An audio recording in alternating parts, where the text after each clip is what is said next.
Bonjour, Monsieur Barchichat, Monsieur Isaac Barchichat.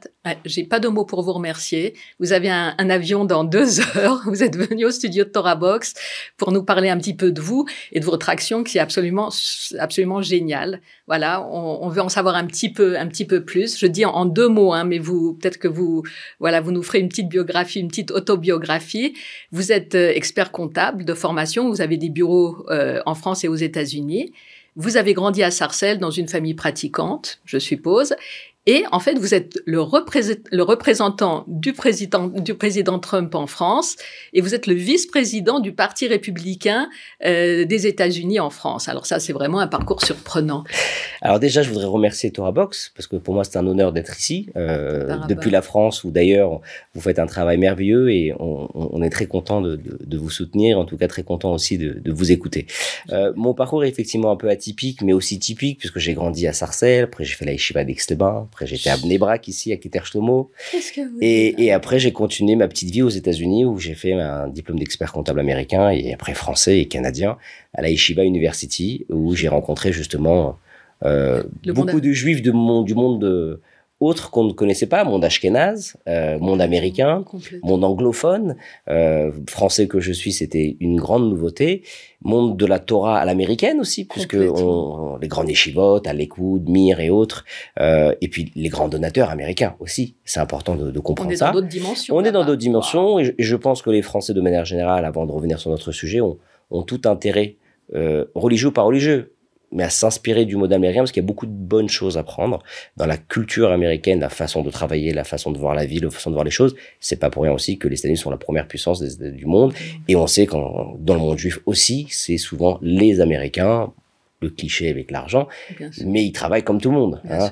Et donc, fil en aiguille, je suis revenu en France pour mon travail, j'ai continué ma petite vie, je suis rentré un peu en politique. Dans votre formation, même à Sarcelles, vous aviez toujours eu comme ça un peu cette fascination des États-Unis. Qu'est-ce qui vous... C'est rare un Français qui va et qui réussit aux États-Unis. Alors, moi, j'ai fait Haute-Sarah Torah comme un bon juif sarcelois, dont je garde d'excellents souvenirs.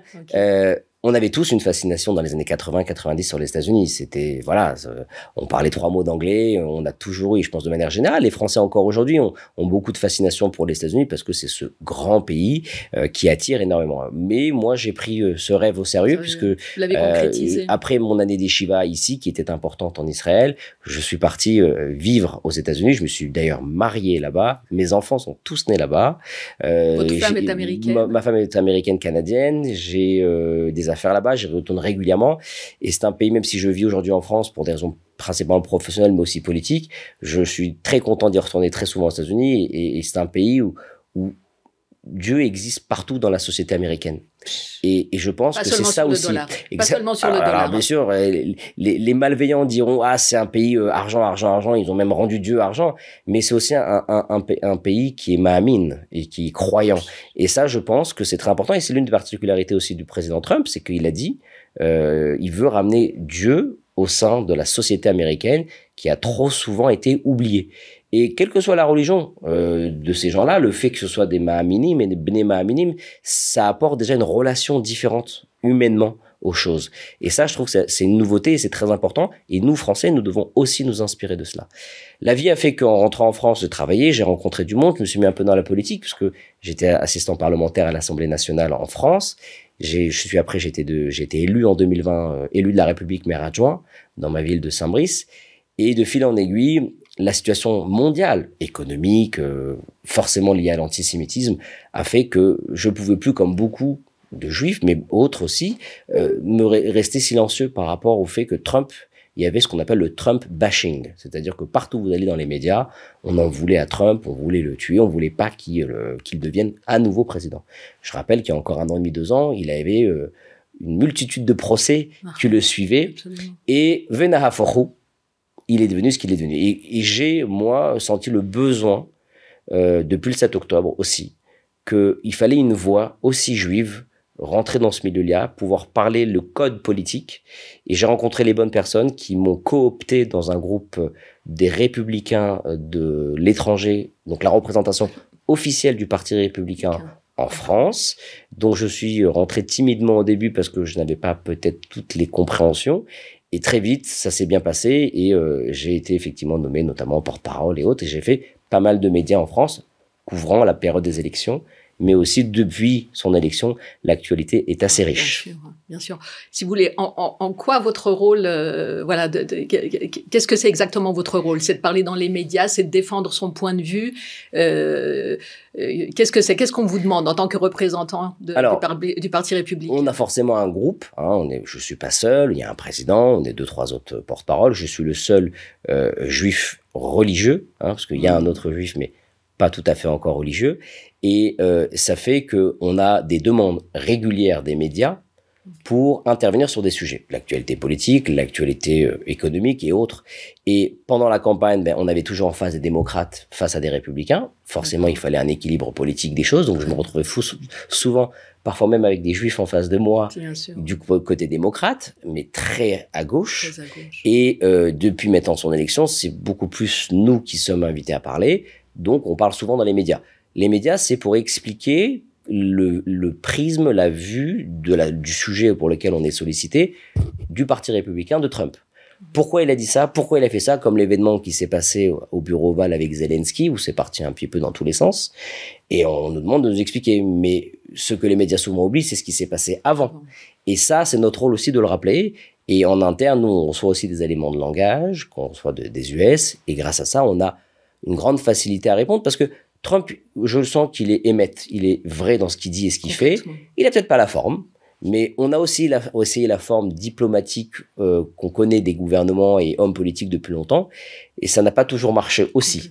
Donc, pourquoi pas essayer autre chose? Et en tout cas, aujourd'hui, surtout depuis son élection, il a fait de merveilleuses choses, d'abord pour l'Amérique, et puis je pense que pour le peuple juif surtout, et on espère que ça va continuer ainsi, et que les autres nations ne viendront pas l'embêter. Il y a une tradition un peu philosémite chez Trump. Son papa aussi, n'est-ce pas? Il avait des immeubles qu'il louait à des émigrants d'Europe de l'Est. Il leur a donné une synagogue. Il a grandi dans quelque chose il a quand même une fille qui se convertit et qui marie un juif pratiquant. Il a des petits-enfants juifs. Il y a aussi Quand on vit aux États-Unis, la culture juive est très importante, très présente.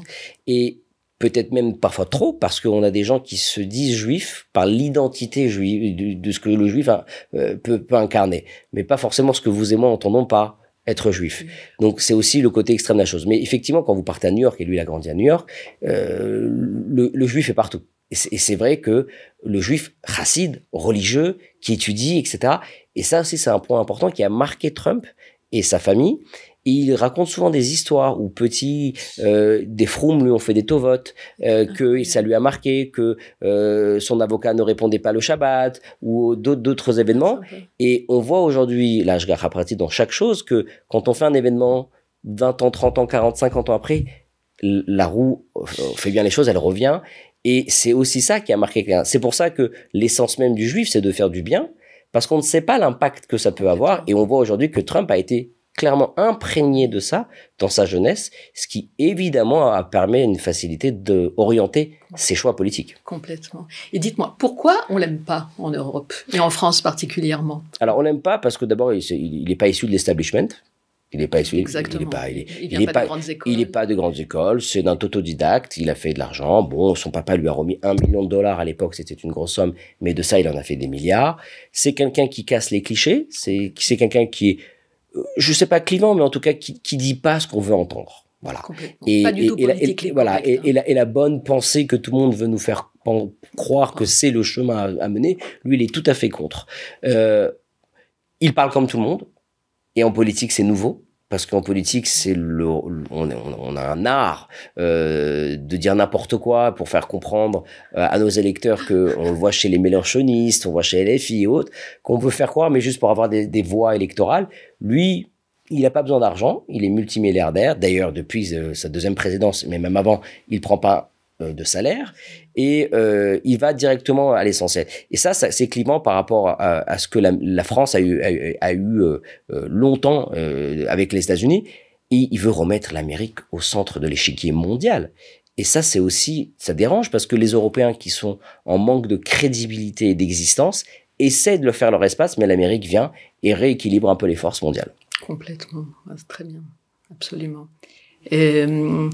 Juste une chose, quand vous étiez aux États-Unis, c'est le Parti républicain. Vous avez commencé par le Parti républicain et pas par Trump. C'est en fait les républicains qui vous ont amené à Trump. Alors, c'est pas le contraire, c'est pas Trump. Pour moi, c'est le contraire. Ah, c'est pour vous. C'est la personnalité de Trump. Parce que, bon, les démocrates ont eu pendant l'histoire, d'abord l'histoire aux États-Unis a montré que les juifs votaient plus pour les démocrates. Déjà, le vote juif est plus un vote démocrate. Je n'avais pas forcément de problème avec certains présidents américains anciens qui étaient issus du Parti démocrate. Mais l'arrivée de Trump et cette facilité d'exprimer des sujets clairs et de dire ce qu'il pense, et il pense ce qu'il dit, il le fait. Et encore une fois, dans un contexte depuis le 7 octobre où on a oublié qu'il y a eu ces attentats terribles et que depuis le 8 octobre, on souffre au niveau planétaire d'un manque d'image favorable sur la communauté juive, et c'est pas que Israël, c'est tout le peuple juif, quelqu'un qui vient rééquilibrer les choses et dire enfin ce que tout le monde pense, mais n'ose pas le dire, soit par antisémitisme, soit par jalousie ou autre, ça fait du bien. Et c'est ça aussi qui m'a dit, c'est ce qui m'a motivé à me dire, voilà, au final, le Parti républicain, ça a toujours été un petit peu mes valeurs, j'étais pas prêt à m'engager plus que ça, mais quand je vois un homme qui a failli tuer plusieurs fois, qui, quoi qu'il arrive, fait du bien pour le Ham Israël, je me dis c'est aussi mon obligation de Hakarat Hatov et d'aller sur le front, puisqu'en France c'est clairement le cas, c'est pas simple, de le défendre et défendre des valeurs qui sont nobles. Parce que quand on parle de la situation à Gaza, en France vous savez très bien que Israël a tort. Et quand on arrive avec cette double casquette Trump, on a doublement tort. Donc on a une obligation double de se défendre et d'expliquer. Et ce que je trouve surprenant, c'est que souvent je rencontre des journalistes après ou des personnalités en off qui me disent mais au final vous avez raison. Et j'ai toujours pensé comme vous, mais j'osais pas le dire, etc. Et je leur dis écoutez, c'est bien, mais maintenant il faut aller au plus loin de votre pensée et de la vérité et dire les choses. Faut pas uniquement les penser au fond de vous. Et c'est ce que moi m'a poussé à dire, je vais me dévoiler, puisque vous savez que quand on dit Trump en France, c'est mal perçu, mais au final, c'est pas un gros mot et pourquoi pas le soutenir parce qu'en tout cas, il fait du bien au monde, selon moi. Complètement. Dites-moi, c'est dangereux d'être pro-Trump? Je veux dire que je me fais pas que des amis, surtout si dans mon métier, parce que j'ai des clients qui m'ont fait des remarques. Vous avez perdu des clients? Je sais pas si j'ai perdu ou j'en ai gagné d'autres, parce que de toute façon, tout était décidé par Kadosh Baruch Hu. Donc, je sais pas si j'en ai perdu d'autres, mais j'ai eu des commentaires. Et si, de toute façon, ils ont pas les mêmes valeurs que moi, c'est qu'ils ont pas compris qu'on peut être un bon expert comptable et en même temps avoir une vision politique autre. Et sinon, tant pis pour eux. C'est comme ça m'est arrivé au lendemain du 7 octobre, d'avoir des commentaires déplacés de certains clients avec qui j'ai eu des débats et ça s'est rentré dans l'ordre. Mais aujourd'hui, on vit dans une société, ce qu'ils appellent inclusive, où tout est lié. Et que les gens vous regardent, les gens vous scrutent, les gens vous analysent, mais ils n'ont pas le filtre qui va avec, ils n'ont pas l'explication qui va avec, et donc ils se permettent des jugements hâtifs. Dites-moi, dans votre emploi du temps, c'est des royaumes tellement remplis, il vous reste du temps un peu pour le limoud, de Keter Torah Alors, j'ai eu la chance de faire partie du groupe Dirshu en France, où on a mis en place le Daf Yomi. Donc, on essaye de maintenir le cap. C'est pas simple parce qu'effectivement, la journée est longue et le Yetzer Hara est là pour nous rappeler qu'il y a tellement de choses à faire, mais au final, l'essentiel n'est pas là. Il est dans le limoud et c'est très important de le rappeler. Mais j'estime aussi que quand on fait du bien pour le Kahal de manière générale, le Kahal Yehoudi en particulier, et avec toutes les différentes fonctions qu'on peut avoir, c'est aussi une façon d'être mashpia sur nos vies et j'espère que ça me donnera encore plus de srout et de mérite d'étudier encore plus comme on l'a appris et comme on sait que c'est la réalité. Super. Vous poussez vos enfants vers la politique, vers l'expertise comptable ou bien vers la yeshiva? Moi, je pousse à rien. Je leur montre que d'abord tout est possible. Et on peut allier les trois. On peut être de Sarcelles, ne pas avoir grandi dans une famille ouverte vers la société et avec des grandes études et pourtant faire des grandes études, côtoyer des présidents de la République, puisque je rencontre souvent Sarkozy, M. Macron que j'ai déjà vu plusieurs fois, des ambassadeurs, je suis très proche de l'ancien ambassadeur d'Israël, Éric Danon, et autres personnalités, et bien sûr Trump maintenant.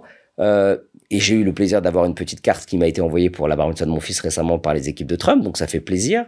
Mais l'essentiel n'est pas là. Et c'est le message que j'essaie de passer à mes enfants, c'est qu'aujourd'hui, dans un monde, dans la société dans laquelle on vit, où il y a tellement de matérialité, tellement de choses qui nous entourent et de futilités que on peut, au travers ce monde matériel, sanctifier le nom d'Hachem. Et je pense que c'est aussi un message important, c'est que quand on va je vais sur un plateau BFM, CNews et RTL, je mets souvent ma petite étoile jaune pour rappeler que le soutien aux otages, les gens savent très bien que je suis des confessions juives. Quand on m'invite le Shabbat, souvent il y a des communiqués, le samedi, je peux pas, ils le savent. Donc c'est aussi une façon de sanctifier le nom d'Hachem et de montrer à nos enfants qu'aujourd'hui, il faut pousser dans leur trompe, dans leur expertise qu'ils veulent faire, et il faut leur respecter leur choix, parce que Chanoch Lanar al Pedarko, on le sait mieux que quiconque, qu'il faut aider les enfants à les accompagner dans leur choix, mais c'est aussi important de leur montrer que tout est possible. Et dans un monde où le juif a toujours été renfermé sur soi, fermé et haute par rapport à tout ce qui se passe dans le monde extérieur, il faut être fier de son judaïsme, fier aussi de son soutien à la cause juive dans le monde entier, et tout en gardant ses repères. Super. Merci beaucoup, beaucoup. Je vous laisse y aller à votre Oui, il ne faut pas que je le rate. Merci à vous. Merci, Monsieur Barchichat.